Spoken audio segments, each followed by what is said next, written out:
On the deep night of November 8, 1992, spouses Jerry and Ruth were returning home from a nightclub. It was 1:15 a.m. when they noticed a 1989 Burgundy Buick Somerset parked by the roadside. It seemed peculiar to them as the engine was running, and not only were the car headlights on, but the interior light was also illuminated. However, there appeared to be no one in or around the car. Jerry wanted to get out to check if everything was okay, but Ruth had a better idea. She suggested that they drive about 3 kilometers to the sheriff's office in Benton, Missouri, and report what they had seen. That's exactly what they did. After hearing the account from the spouses, the sheriff's deputies headed to the specified location on the highway near a local trailer park.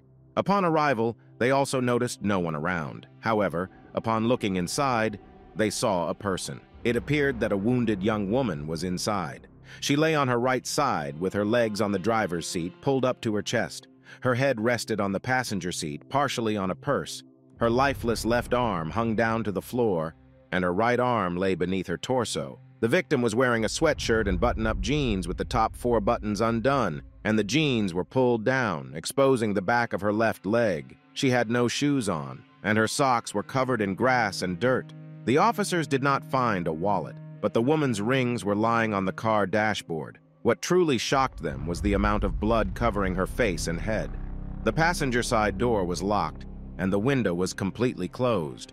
However, on the driver's side, the door was unlocked, and the window was partially open. Taking advantage of this, one officer opened the door and checked the victim's pulse. There was no pulse, but her skin still felt warm and tender. The officers found several shell casings and realized that this couldn't be a mere accident. Using flashlights, they attempted to inspect if anyone was hiding in the bushes, but all they discovered was even more blood seemingly everywhere. At the same time, a tall young man in a dark shirt and jeans walked into the sheriff's office in Benton, Missouri, and approached the officer who was just dispatching an ambulance to the crime scene. The officer recognized the young man as one of the Abbott sons, whose parents owned a 24-hour gas station, a trailer park, and several other businesses. The Abbott sons also worked at the gas station. The young man introduced himself, and the officer noted down that his name was Matt Abbott. He mentioned that he lived in a trailer park near the highway, and while driving by, noticed the Buick. However, unlike Jerry and Ruth, he approached the Buick and found the lifeless girl. The young man was visibly shaken and on the verge of hysteria. The officer listened to his account and told him to go home. They would contact him later. The officer did not check his identification or take initial statements. Certainly, with a population of only 600 people, the sheriff's assistant in the small town of Benton might never have dealt with murders before, but it was still one of many mistakes made by the police in this case. However, one sheriff's deputy remained at the crime scene, working when he was interrupted. He observed a car turning toward him from the direction of the trailer park nearby. A young man exited the vehicle. The officer thought the guy was Hispanic or Mexican, aged between 25 and 30, and spoke with a strong accent. In broken English, he explained that he was running out of gas. When the deputy pointed out the 24-hour gas station, the man got back in his car and left. As the officer didn't find the man suspicious, he didn't record the license plate or ask for identification, something a more experienced officer might have done. Wasn't it strange that a stranger drove directly to the crime scene in the middle of the night? He could have witnessed something, and now his identity remains unknown. But the surprises of the night didn't end there.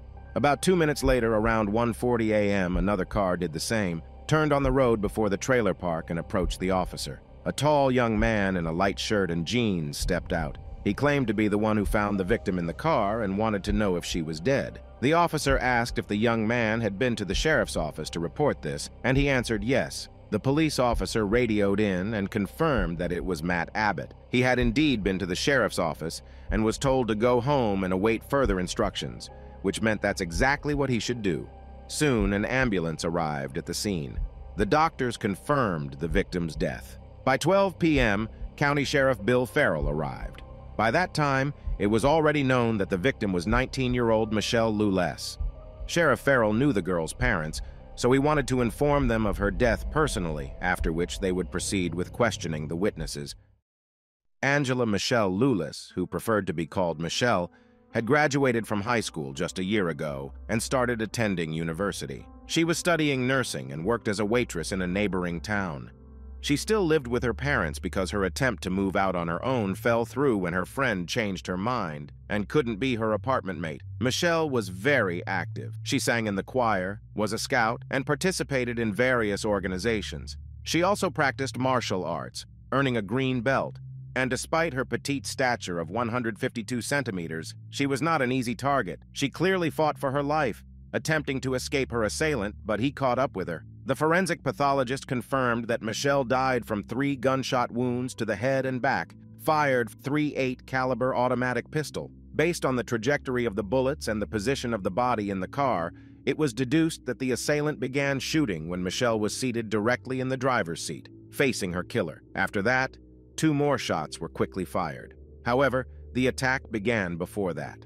Judging by the marks on the grass and the substantial amount of blood, Michelle was assaulted near the car, resisted, attempted to escape, but the killer caught up with her, brought her back to the car, and struck her head with a blunt object. These injuries were not fatal, but it was due to them that Michelle lost so much blood. Alcohol was found in Michelle's system, but only in small amounts, not exceeding the legal limit for driving. She did not consume any prohibited substances, and there were no signs of violence, although evidence suggested that Michelle had spent the evening with a man. Blood samples from 2 different types were found under her fingernails. Many fingerprints were smeared, except for 3 palm prints on the car's body. They could belong to Michelle, but during the autopsy, no one took her fingerprints, another oversight in the investigation. The first suspect and the person sheriff and his assistant spoke to was Michelle's boyfriend, Leon Lamb, the last person to see her alive. In reality, he wasn't exactly her boyfriend. Michelle and Leon had been on and off for several years. Michelle wrote in her diary that she deeply loved him and wanted more from him, but he felt he wasn't ready for it. Her desperate attempts to bind him to her by claiming she was expecting his child also proved unsuccessful. Nonetheless, the young couple occasionally met and spent time together. On that evening, they crossed paths several times, which was natural for such a small town. Later, when Leon returned home after his taekwondo training around midnight, he heard a knock on the door. It was Michelle, intoxicated. They chatted, made love, and she left about an hour later. Leon shared another intriguing detail.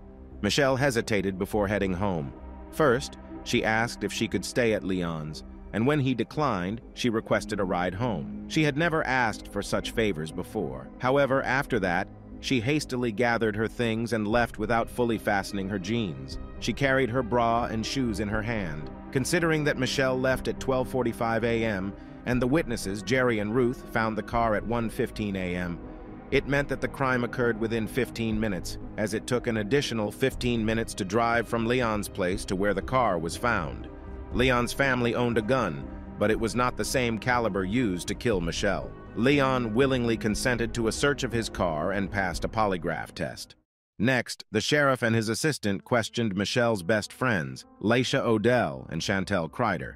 The girls confirmed Leon's account of crossing paths with them several times, but mentioned a slightly different time frame. It was around midnight when Michelle dropped Laisha off at home. However, it takes 30 minutes to drive to Leon's place, so someone might be confusing the young people's timelines. Once again, Michelle offered her friend to spend the night at her place, but Laisha declined, citing an early work schedule. Michelle then asked if she could stay at Laisha's, but her room smelled of paint due to renovations, and Laisha slept on the couch.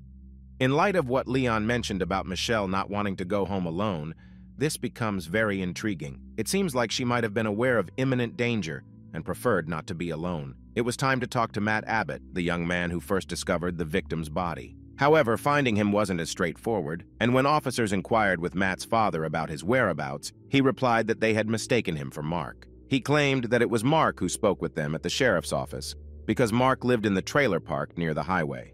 The twist in the story is that 23-year-old Matt and Mark are identical twins, and while they can be distinguished visually, they often successfully posed as each other. When officers finally managed to reach Matt, he confirmed that he was indeed at the sheriff's office. Matt told the police that he was heading home in a black Chevrolet pickup around 1:10 a.m. when he noticed a car with its headlights on. As he approached the car, he saw a person jumping into a ditch upon his approach. However, he couldn't get a good look at the person and couldn't provide a description. Moreover, this mysterious person never appeared in Mark's subsequent statements. Inside the car, Matt noticed a person, and based on the rings on their hand, he deduced it was a girl. Initially, he thought she had drunk too much and fallen asleep.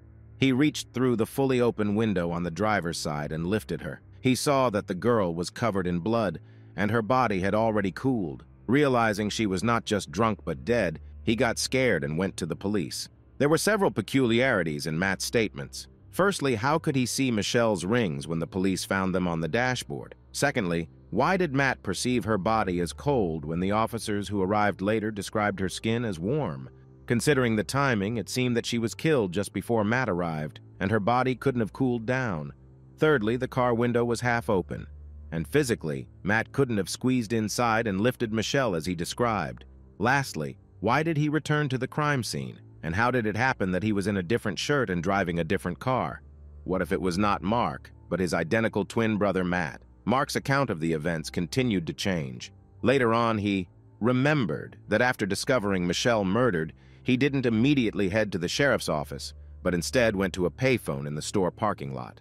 He claimed that he was dialing 911 when a man in a white car approached him. This man, possibly of Spanish or Mexican descent, told Mark that he was running out of fuel and asked for a ride to the gas station. Mark found this request strange. The stranger had a car, so why did he need a ride? Feeling uneasy, Mark got into his car and drove to the sheriff's office while the man continued talking. The description of this man matched the one who asked the police officer about gasoline at the crime scene. However, what's peculiar is that Mark remembered this encounter only after having a private conversation with Sheriff Farrell. The background of Mark and Matt's family is worth mentioning. They belonged to a wealthy and respected family in the town, and their opinions were influential. The twins' father was friends with the sheriff and even contributed money to his election campaign. The twins themselves were considered charming, fun-loving, and popular individuals. However, by 1992, 23-year-old Mark and Matt had earned a reputation not just as fun guys, but as troublemakers. They were involved in alcohol, often driving under the influence, had a casual approach to relationships, and were known to engage in theft for the sake of amusement. A mutual friend even stated that the twins associated with genuinely bad individuals, such as Mark's old friend Kevin Williams, and wouldn't be surprised if they ended up killing someone. Rumors circulated that they not only used but also dealt illegal substances. Additionally, there were whispers that the illegal drug trade was somehow connected to the trailer park near the crime scene. However, in 1992, these were merely rumors. Weeks passed without new evidence, arrests, or suspects, when suddenly, after 4 months in February 1993, an unexpected breakthrough occurred. 4 inmates reported overhearing an 18-year-old boy who had previously served time for a misdemeanor, confessing to the murder of Michelle. His name was Joshua Kaiser. No one in Michelle's circle had ever heard of him, but when his photo was shown to Mark Abbott, he recognized the pale, blue-eyed young man as the driver of the white car who had asked for a ride to the gas station. He described him as a Spanish or Mexican guy with a tan and an accent. When the police knocked on Joshua's door, he was living with his father in Illinois. Joshua didn't even consider confessing to the crime. Furthermore, he insisted that he didn't know Michelle, and he had no reason to kill her. But when his family realized that the police were serious and he was facing a real trial, they gathered all the money they had to hire a better lawyer. The lawyer spoke with the inmates who accused Joshua, and it turned out they conspired to accuse him because they were certain he was innocent and wouldn't be convicted for anything. While in jail, they remembered the Benton murder and decided to use it to their advantage. They suddenly decided to tell them that Joshua committed the murder so that the prosecution would reduce their sentences. However, when 2 inmates recanted their statements, 2 more took their place. Since Joshua was waiting for the trial in jail, his cellmates claimed that he confessed to the murder, and they even said he talked about it in his sleep. Despite the dubious testimony of the inmates, the trial proceeded, and Joshua faced charges for the murder of Michelle Lawless. When the trial began, the prosecutor tried to drill into the heads of the jurors that Josh was a member of a dangerous street gang. Mark became the star witness for the state, identifying Josh as the guy who scared him by asking for a ride to the gas station. Despite this, the trial started promisingly for Josh. His lawyer managed to prove that the young man couldn't have been near the crime scene. On the evening of Michelle's murder, Josh's cousin had an accident, and Josh immediately went to check on his health. He wouldn't have had time to visit his brother in Kankakee, Illinois at 11:30 p.m., and then drive almost 600 kilometers in 2 hours to shoot a girl he, according to Sheriff Farrell's admission, didn't know.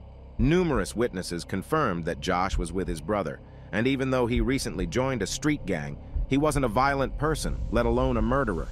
Overall, the case was going in favor of the defense until the prosecutor called an unexpected witness, one of Michelle's best friends, Chantel Kreider. She claimed to have seen the defendant in October, a week before Michelle's murder, at a Halloween party. While all their friends were outside by the bonfire, Michelle and Chantel went into the house to use the bathroom. A guy she didn't know at the time, but now identified as Josh, approached them. He tried to make advances towards the girls, and when they rejected him, he got angry, insulted Michelle, and ran away. According to Chantel, he was very drunk. She added that as they were leaving the party around midnight, the same guy approached their car, grabbed the door handle, and demanded a ride. He continued yelling and holding onto the door until they drove away. In court, she looked directly at Josh and said she remembered his face. She was absolutely certain he was at the party. Jurors heard that the only physical evidence against Josh was the blood found on his jacket.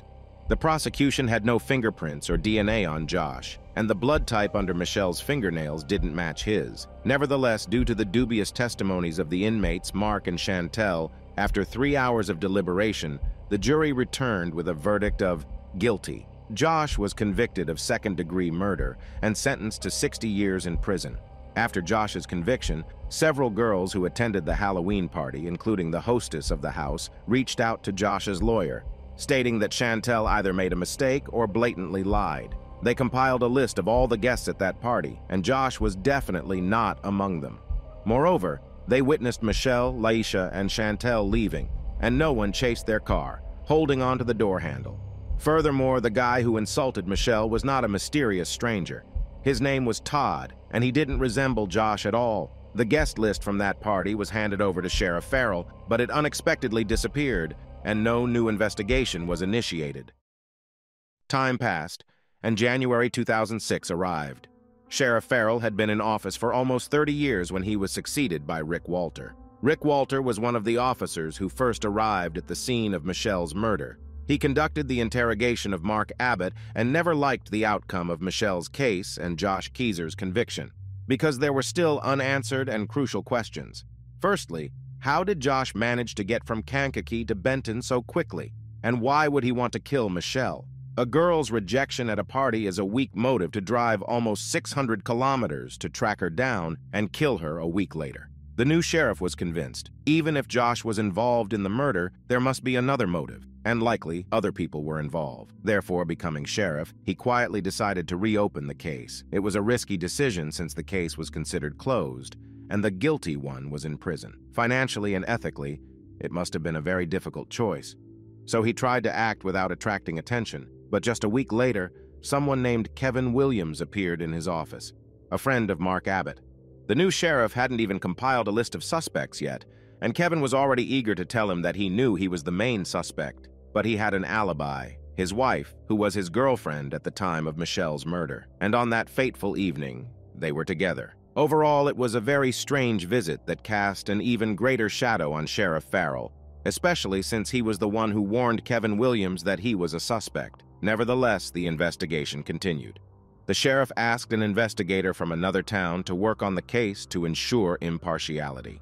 Initially, as the investigator began to review the evidence, it seemed like Josh had been fairly convicted. However, the more he examined the case materials, the more he realized that Josh did not belong in prison. Firstly, the inmates who initially cast a shadow on Josh recanted their statements, explaining that they just wanted to strike a deal with the prosecutor to get their sentences reduced. Then, a key prosecution witness, Chantel, admitted that she lied on the witness stand at the request of Sheriff Farrell, who spent several hours convincing her of the invaluable service she would provide to the investigation by linking Josh to Michelle. The blood supposedly found on Josh's jacket was not blood at all, despite what the jurors heard. Finally, the testimonies of numerous witnesses indicated that Josh did not know Michelle and was 600 kilometers away from her during both the murder and the Halloween party. Thanks to the efforts of the new sheriff, Josh was given the opportunity for a case review. All the evidence was presented to the judge, who had to decide whether to proceed with a new trial. However, on February 17, 2009, the judge made an unusual decision. Instead of a new trial, he declared Josh innocent of Michelle's murder. Josh spent almost 16 years, the prime years of his life, in the notorious Missouri prison known as the Walls.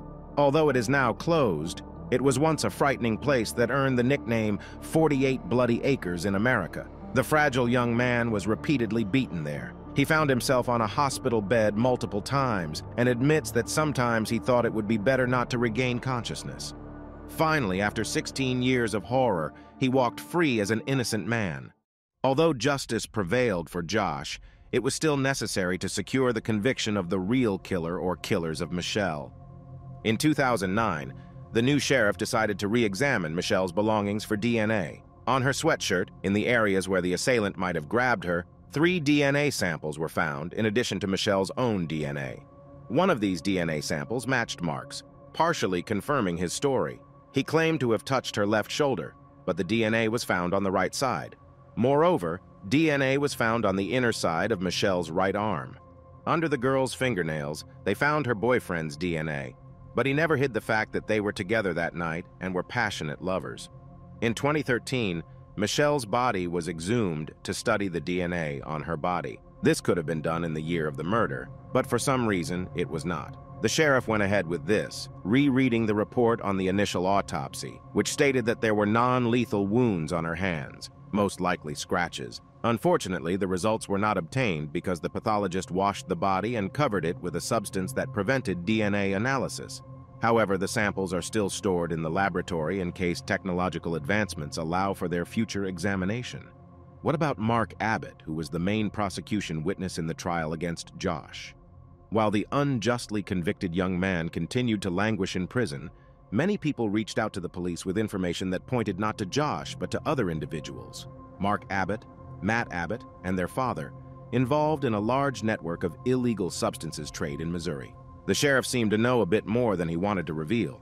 After the trial of Josh, a major operation took place, leading to the arrest and interrogation of many involved in this network. In 1997, the same year Mark Abbott was sentenced to 20 years in connection with illegal substances, he told an officer during an interrogation that on the night of Michelle's murder, he was with his friend Kevin Williams, and it was Kevin who shot Michelle. According to him, Kevin and Michelle had a romantic relationship, and she told him she was expecting his child. That evening, Kevin wanted to talk to her. They followed her car, and Mark flashed his headlights for her to stop. However, the conversation did not go well, Kevin and Michelle argued, and Mark heard gunshots. After that, Kevin fled towards the trailer park, while Mark went to the sheriff's office. Sheriff Farrell later claimed he had not seen Mark's statements, but that was untrue, and there was more to it.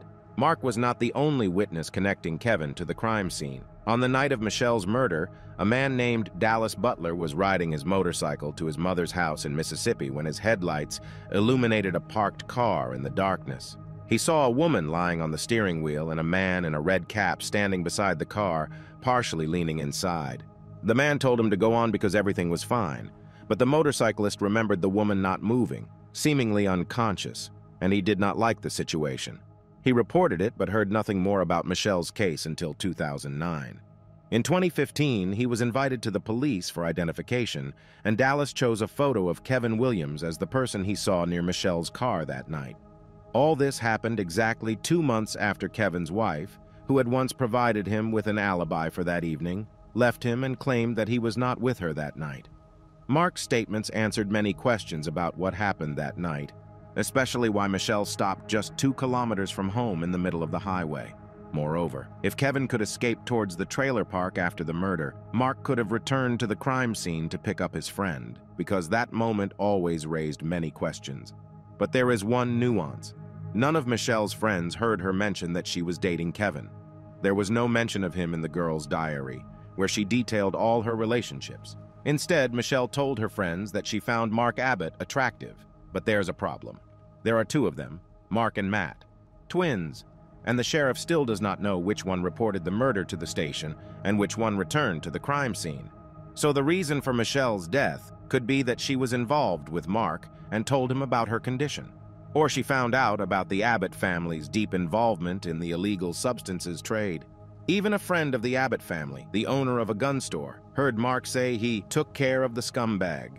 But after so many mistakes on the part of inexperienced assistants to Sheriff Benton, it will be challenging to get to the truth. Essentially, Kevin will claim that the killer is Mark, while Mark will insist that the killer is Kevin. However, the fact that they almost openly declare this suggests they consider themselves untouchable. Analyzing the course of the investigation into this case, one can argue that the killer would not have gotten away with this crime anywhere else but in Benton. As for Josh, after his release, he filed a lawsuit and received $4 million, $10,000 of which he handed over to the sheriff's office to be used for capturing the real killer of Michelle. According to him, the investigation is not standing still, and there might be an arrest of a suspect or suspects soon. Moreover, he is confident that being falsely accused of Michelle's murder was not a coincidence because he has always been characterized by stubbornness, and it is precisely this trait that will enable him not to abandon this case and see it through to the end.